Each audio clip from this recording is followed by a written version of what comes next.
Hi all, ഈ വർഷത്തെ NIRF ranking പുറത്തു വന്നു. അതിൽ ഏതൊക്കെയാണ് ഇന്ത്യയിലെ ബെസ്റ്റ് കോളേജസ്, ബെസ്റ്റ് ഇൻസ്റ്റിറ്റ്യൂഷൻസ് ഏതൊക്കെയാണെന്ന് നമുക്ക് നോക്കാം. അപ്പോൾ എല്ലാ വർഷവും ഇന്ത്യയിലെ എല്ലാ കോളേജസും ഡിഫറെൻറ്റ് ഫീൽഡിലുള്ള എഞ്ചിനീയറിംഗ് ഓർ മെഡിസിൻ ആവട്ടെ, സയൻസ് റിസർച്ച് ആവട്ടെ, യൂണിവേഴ്സിറ്റീസ് ആവട്ടെ, ഇതിനെല്ലാം റാങ്ക് ചെയ്യുന്ന ഒരു ഫ്രെയിം വർക്കാണ് നമ്മുടെ NIRF, national institute ranking frame work എന്ന് പറയുന്നത്. അതിൻ്റെ ഈ വർഷത്തെ റാങ്കിങ്ങിൽ ടോപ്പ് 10 എഞ്ചിനീയറിംഗ് കോളേജസ്, ഇപ്പോൾ നമുക്കറിയാം എഞ്ചിനീയറിംഗിന് വേണ്ടി ആസ്പയർ ചെയ്യുന്ന ഒരുപാട് കുട്ടികളുണ്ട്, JEE എഴുതുന്ന 15 ലക്ഷത്തോളം കുട്ടികളുണ്ട്. അപ്പോൾ ഇന്ത്യയിലെ top 10 colleges according to NIRF ranking നമ്മൾ നോക്കുകയാണെങ്കിൽ വീണ്ടും IIT മദ്രാസ് തന്നെയാണ് ഫസ്റ്റ് പൊസിഷനിൽ എത്തിയിട്ടുള്ളത്. കഴിഞ്ഞ ഒരുപാട് വർഷങ്ങളായിട്ട് IIT മദ്രാസ് തന്നെയാണ്. സെക്കൻഡ് പൊസിഷനിൽ IIT ഡൽഹിയാണ്. Third IIT Bombay. അത് കഴിഞ്ഞ് IIT കാൺപൂർ ഉണ്ട്, IIT ഖരഗ്പൂർ ഉണ്ട്. നമ്മുടെ ടോപ്പ് 5 IITs എന്ന് വിളിക്കുന്ന ഓൾഡ് ആയിട്ടുള്ള ഏറ്റവും പഴയ IITകളിൽ തന്നെയാണ് ആദ്യത്തെ 5 റാങ്കിലുള്ളത്. 6th റാങ്കിൽ റൂർക്കി, IIT റൂർക്കി വന്നിട്ടുണ്ട്. ആൻഡ് 7th റാങ്കിലേക്ക് നമ്മുടെ ഹൈദരാബാദ് ഉയർന്നിരിക്കുകയാണ്. ഹൈദരാബാദ് ഓരോ വർഷം കഴിയുമ്പോഴും ക്യാമ്പസിന്റെ എല്ലാ ഏരിയാസും എന്ത് ചെയ്തുകൊണ്ടിരിക്കുകയാണ്, ഇമ്പ്രൂവ് ചെയ്തുകൊണ്ടിരിക്കുകയാണ്. ഈവൻ റാങ്ക് നോക്കിയാൽ തന്നെ നമുക്ക് കാണാം ഇപ്പോൾ 7th പൊസിഷനിൽ എത്തിയിട്ടുണ്ട്. അതുപോലെ IIT ഗുവാഹട്ടിയാണ് 8ാമത്തെ പൊസിഷനിലുള്ളത്. ആൻഡ് ഈ ഒരു ലിസ്റ്റിലെ ആകെ ഉള്ള ഒരു NIT എന്ന് പറയുന്നത് നമ്മുടെ ട്രിച്ചി NIT ആണ്. 9th പൊസിഷനിൽ NIT ട്രിച്ചിയാണ് ഇന്ത്യയിലെ 9th best engineering college. And 10ാമത്തെ പൊസിഷനിലുള്ളത് നമ്മുടെ IIT BHU എന്ന് പറയുന്നത്, അല്ലെങ്കിൽ IIT വാരണാസി എന്ന് വിളിക്കുന്ന BHU ആണ് 10ാമത്തെ പൊസിഷനിൽ ഉള്ളത്.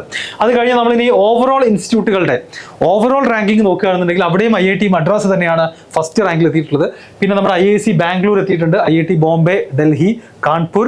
അപ്പോൾ നേരത്തെ നിന്നും വ്യത്യാസം ബോംബെ ഡൽഹിയുടെ മുകളിൽ വന്നത് കാണാം. കാരണം ഇത് ഓവറോൾ ഇൻസ്റ്റിറ്റ്യൂട്ടിൻ്റെ എല്ലാ കോഴ്സസും എല്ലാ കാര്യങ്ങളും കൺസിഡർ ചെയ്തുകൊണ്ടുള്ള ഓവറോൾ ഇൻസ്റ്റിറ്റ്യൂട്ടിൻ്റെ റാങ്കാണ്.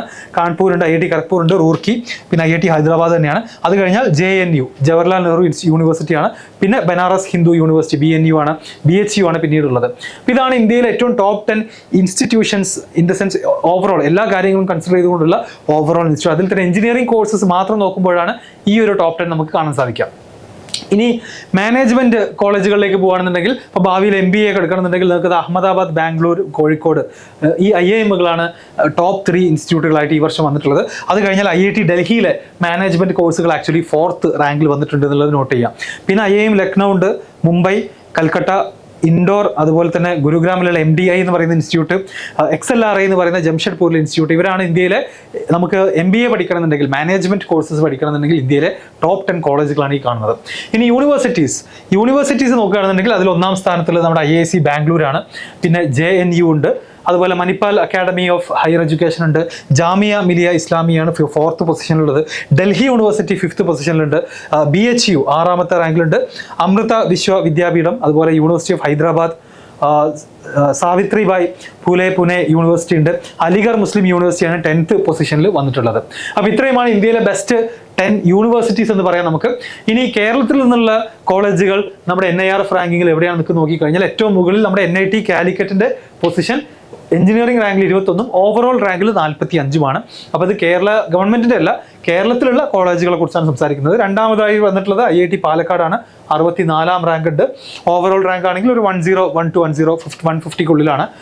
IIST ട്രിവാൻഡ്രം 61 ആണ് അതിൻ്റെ എഞ്ചിനീയറിംഗ് കോഴ്സുകളുടെ റാങ്ക് വന്നിട്ടുള്ളത്. പിന്നെ നമ്മുടെ കേരളത്തിൻ്റെ സ്വന്തമായിട്ടുള്ള കോളേജുകൾ നോക്കുകയാണെങ്കിൽ CET ട്രിവാൻഡ്രം ആണ് എല്ലാ വർഷത്തെയും പോലെ തന്നെ ഈ ഒരു ലിസ്റ്റിൽ ആദ്യത്തെ പൊസിഷനിൽ എത്തിയിട്ടുള്ളത്. അറൗണ്ട് ഒരു 101-150 എന്ന് പറയുന്ന ഓൾ ഇന്ത്യ റാങ്കിലാണ് നമ്മുടെ CET ട്രിവാൻഡ്രം വന്നിട്ടുള്ളത്. ഇനി യൂണിവേഴ്സിറ്റീസ് ഓവറോൾ റാങ്ക് നോക്കുകയാണെങ്കിൽ കൊച്ചിൻ യൂണിവേഴ്സിറ്റി കുസാറ്റ് 50 ഉണ്ട്, കേരള യൂണിവേഴ്സിറ്റിക്ക് 42nd റാങ്ക് ഉണ്ട്, അതുപോലെ MG യൂണിവേഴ്സിറ്റിക്ക് 79 റാങ്കും ഉണ്ട്. അതുപോലെ colleges from Kerala, more colleges നോക്കുകയാണെന്നുണ്ടെങ്കിൽ നമ്മുടെ സെൻട്രൽ യൂണിവേഴ്സിറ്റി ഓഫ് കേരള, അതുപോലെ കാലിക്കറ്റ് യൂണിവേഴ്സിറ്റിയുടെ ഒക്കെ റാങ്ക് എന്ന് പറയുന്നത് അറൗണ്ട് 200 ഉള്ളിലായിട്ടാണ് എത്തുക. കേരള അഗ്രികൾച്ചറൽ യൂണിവേഴ്സിറ്റിയും അതേ റേഞ്ചിൽ തന്നെയാണ്. പിന്നെ നമുക്ക് പറയാവുന്നത് നമ്മുടെ ഐസർ ട്രിവാൻഡ്രം ഓൾസോ ഈ ഒരു 150-200 എന്ന് പറയുന്ന റേഞ്ചിൽ എത്തിയിട്ടുണ്ട്. അപ്പോൾ ഇതൊക്കെയാണ് കേരളത്തിലെ ബെസ്റ്റ് ഇൻസ്റ്റിറ്റ്യൂഷൻസ് അല്ലെങ്കിൽ ബെസ്റ്റ് കോളേജുകൾ എന്ന് വിളിക്കാവുന്ന കോളേജുകളാണ് നിങ്ങൾ ഈ കാണുന്നത്. അതിൽ ഇൻക്ലൂഡിങ് IIST, ഐസർ, NIT ഒക്കെ കൺസിഡർ ചെയ്യുകയാണെങ്കിൽ കേരളത്തിലുള്ള ബെസ്റ്റ് കോളേജുകളാണത്.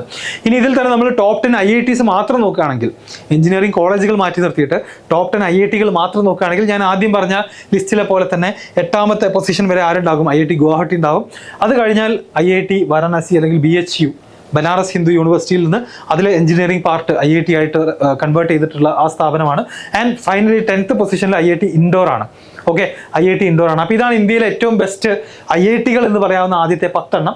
ഇത് കഴിഞ്ഞ് നമ്മളിനി ഏറ്റവും ബെസ്റ്റ് NITs നോക്കുകയാണെന്നുണ്ടെങ്കിൽ NIRF റാങ്കിങ് പ്രകാരം ഏറ്റവും ബെസ്റ്റ് NIT ട്രിച്ചി തന്നെയാണ്. പിന്നെ റോർക്കല, സൂറത്കൽ, കാലിക്കറ്റ് 4th പൊസിഷനിലാണുള്ളത്. NIT വാറങ്കൽ ഉണ്ട്. അപ്പോൾ ആദ്യത്തെ 5 NIT-കളുടെ പൊസിഷൻ 5 എണ്ണം നമ്മൾക്ക് എല്ലാവർക്കും അറിയുന്ന ടോപ്പ് 5 NITs എന്ന് വിളിക്കുന്ന അവർ തന്നെയാണ്.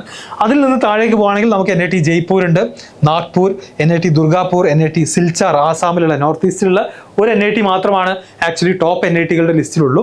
അത് കഴിഞ്ഞാൽ പിന്നെ NIT പാട്ന, ബീഹാറിലുള്ള NIT പാട്നയും ഉണ്ട്. അപ്പോൾ നിങ്ങളിപ്പോൾ NIT എയിം ചെയ്യുന്ന ആളുകളാണെന്നുണ്ടെങ്കിൽ അതിലെ ആദ്യത്തെ 10 ഏറ്റവും ബെസ്റ്റ് NITs എന്ന് വിളിക്കാവുന്ന 10 NITs ആണത്. അതിൽ തന്നെ ആദ്യത്തെ 5 എണ്ണം ബാക്കിയുള്ള 5-നേക്കാളൊക്കെ അത്യാവശ്യം നല്ല ഡിഫറൻസ് ഉണ്ട് എല്ലാ കാര്യങ്ങളിലും. അപ്പോൾ നമുക്ക് NIT-കൾ എയിം ചെയ്യുകയാണെന്നുണ്ടെങ്കിൽ ഈ ഒരു ഫസ്റ്റ് 5 NITs-ൽ തന്നെ എന്ത് ചെയ്യണം, എയിം ചെയ്യാൻ വേണ്ടി സാധിക്കണം. അതുപോലെ തന്നെയാണ് ഈവൻ IITs-ന്റെ കേസ് എടുക്കുകയാണെങ്കിലും ആദ്യത്തെ 5 IITs-ന്റെ ഒരു ലെവൽ ബാക്കിയുള്ളതിനേക്കാൾ എന്താണ് ഒരുപടി മുകളിൽ തന്നെയാണ്. സോ ഫസ്റ്റ് 5 IITs തന്നെയായിരിക്കണം നമ്മുടെ ഡ്രീം. അത് കഴിഞ്ഞാലാണ് പിന്നെ എന്ത് ചെയ്യേണ്ടത്, നെക്സ്റ്റ് 5-നെ കുറിച്ച് ആലോചിക്കേണ്ടത്.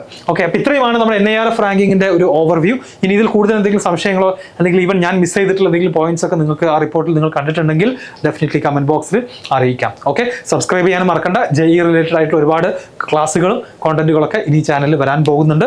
All the best.